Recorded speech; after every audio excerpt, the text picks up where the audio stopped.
We're going to start with Emily on the Secure by Design topic. But before we do that, please subscribe to this channel. You can see the buttons now.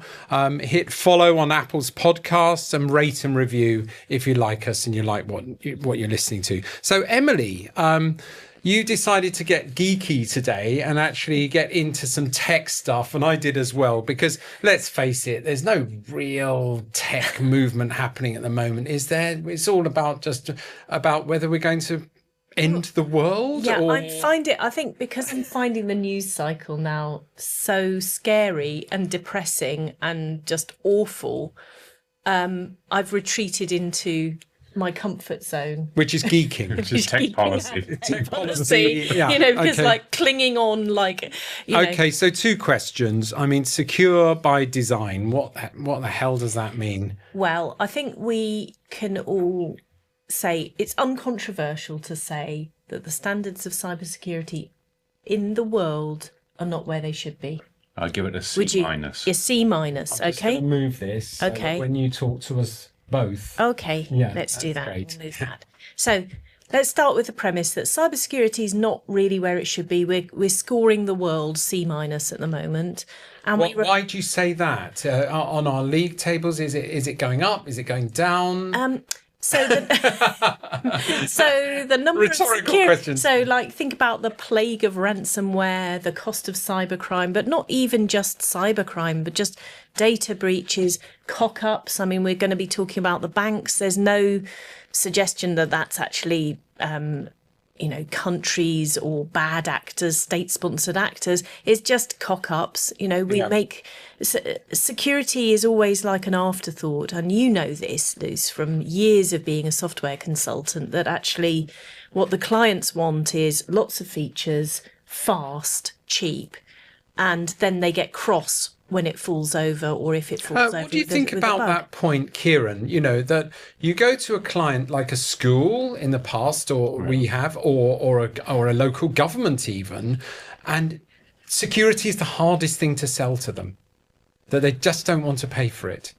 They don't want to pay for it because they don't see the value of it until something terrible happens. I mean, it's just, it's infuriating. It's like when there was a big fight over seatbelts. Do you remember when they put seatbelts in cars and they had to make it law? Yeah.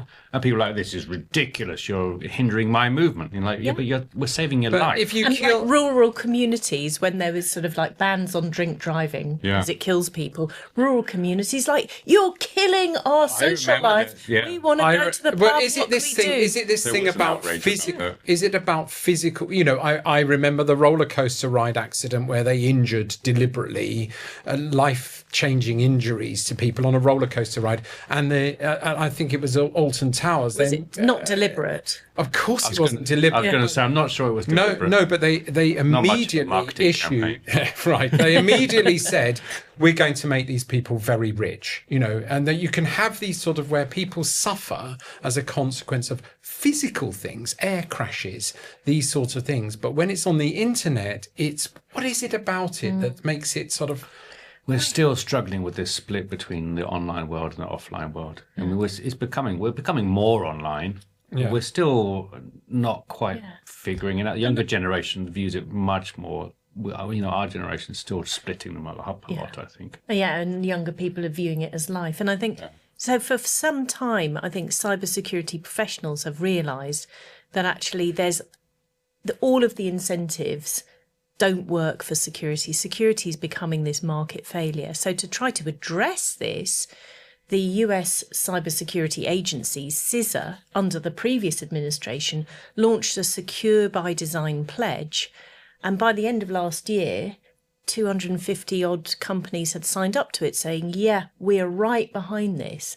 And what we've done, how's it going? Well, great in terms of signatories, fantastic, and that itself is a real but let's progress. Think about there's signing something, isn't there? And there's the behind itness. Okay, the right behind it. Well, I'll tell you.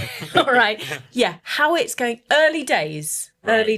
How many months? So, well, let's say it was done last year. We're not quite a year in, I think. So still early days. More than 200 organisations have signed up. So what we did was we went to all of their websites and looked for evidence of the Secure by Design pledges on their website and public materials. So eight have evidence of all of them. Big tick and a rosette for those 8 organisations. And roughly half have evidence of one. Right. One or more. And 75 have no evidence of any of it at all. Sorry, wasn't one of the pledges that they will publish something on the website? Yeah, that's right. But I mean, I think that this also I feel bad even saying this because these are the good guys. Yeah. These are the people who realise that security is bad. They're standing up to be counted. And then, of course, being human, we all swarm all over them and go, you're crap. But actually, all of the other organisations in the world haven't signed up to the pledge. Right. And I think there's this sort of whole kind of perversity, like, do you have lots of public vulnerabilities? There's databases, the CVE database, which lists all CVE? Common vulnerability exploitation database. Yes. Yeah. So that. And this is that's actually a good thing. That's something you want to encourage organisations to do. To publish their mistakes. It's a sign of maturity, for sure. Yeah. But of course, if you hide by not doing it, nobody comes after you. Let me pick up that point. Kieran, we talked to the banks and they said the last thing we want to do is publish our mistakes, because if we suggest that a bank is unsafe, we have no customers overnight. We have to pretend that we're safe all the time. Whereas in fact, and this was told to me in confidence, so I'm going to tell everybody about it. In fact, we're paying out all the time for breaches of bank safety. I think everybody knows that this is happening all the time, that banks are the victims of scams just as much as the consumers. I think we've just got your public apology of the week for next week, Liz. Apologise now. Apologise now. It is a public fact that I've heard both of you say is that the banks are getting scammed as much as consumers.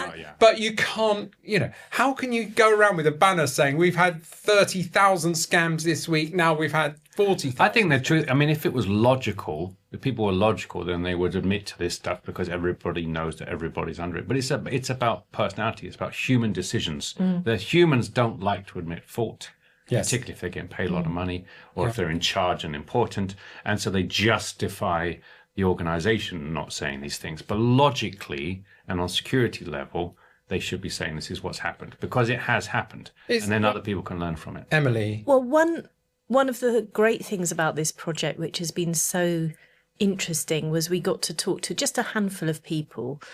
And the thing that really comes through when you ask them, well, what makes a mature organisation in terms of its security standards, all comes down to people and culture. Yes. Actually, somebody said giving the nerds a voice, making sure that you can't just be forced to break your processes to crash a product through to market, but also making people individually standing up to say, I am responsible for the security of this product. And it's actually about people. And I think when we talk about the banks, people are going to come back into the story. We've been in this sort of cycle of like, yay, let's digitize everything. But people are really important, and people are the difference between a mature organisation and not. Thank you. So we've talked about the people. We're talking also about the public, the publishing of that. We're also talking about the adherence to public pledges and stuff. We haven't talked about the technology. And a lot of the technology there, if we think of like memory safety, where basically you've got famous buffer overflows inherent in languages like C and C++, C++, which actually I learned 25 years ago is basically shit. It's like a house with no locks. The language itself allows you to rent bits of the memory, and you get these buffer overflows that expose the software and the systems you're writing to attack, to all sorts of insecurities. You've got modern languages like Rust, which actually where they're sort of, it's the ownership and borrowing model. It's all very interesting geeky stuff that just prevents that at source.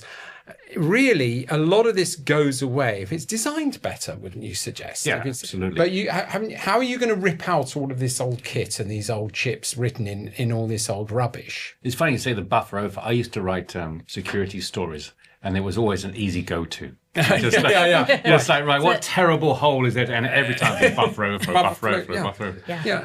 How do you do it? Maturity. We need to recognize that this is a persistent fault, and there needs to be a combination of government, tech, policy people saying we need to tackle these things again and again and again, and we just don't get around to it. So I think we should start pushing on that. This is how you have to be careful, don't you? You don't rip out lift operation software that's just worked for 100 years. Yeah, so two things on that. It's also going to be highly secure, that software, I would imagine. Yeah, the simpler it is, typically, there's more security. Yeah, so we were speaking to people who are using Rust and other sort of memory safe languages, but the people working in kind of the smart device type of world where you've got very constrained devices, they're like, well, we have to be using C and C++. So it really depends on which sector people are in. But yeah, those memory safe languages. I think a really interesting newish development is the National Cybersecurity Centre here has published a list of unforgivable vulnerabilities, and actually looking at the age of some of the common vulnerabilities in the database. Most of them are from last year, but one or two are like from 1999 and still current.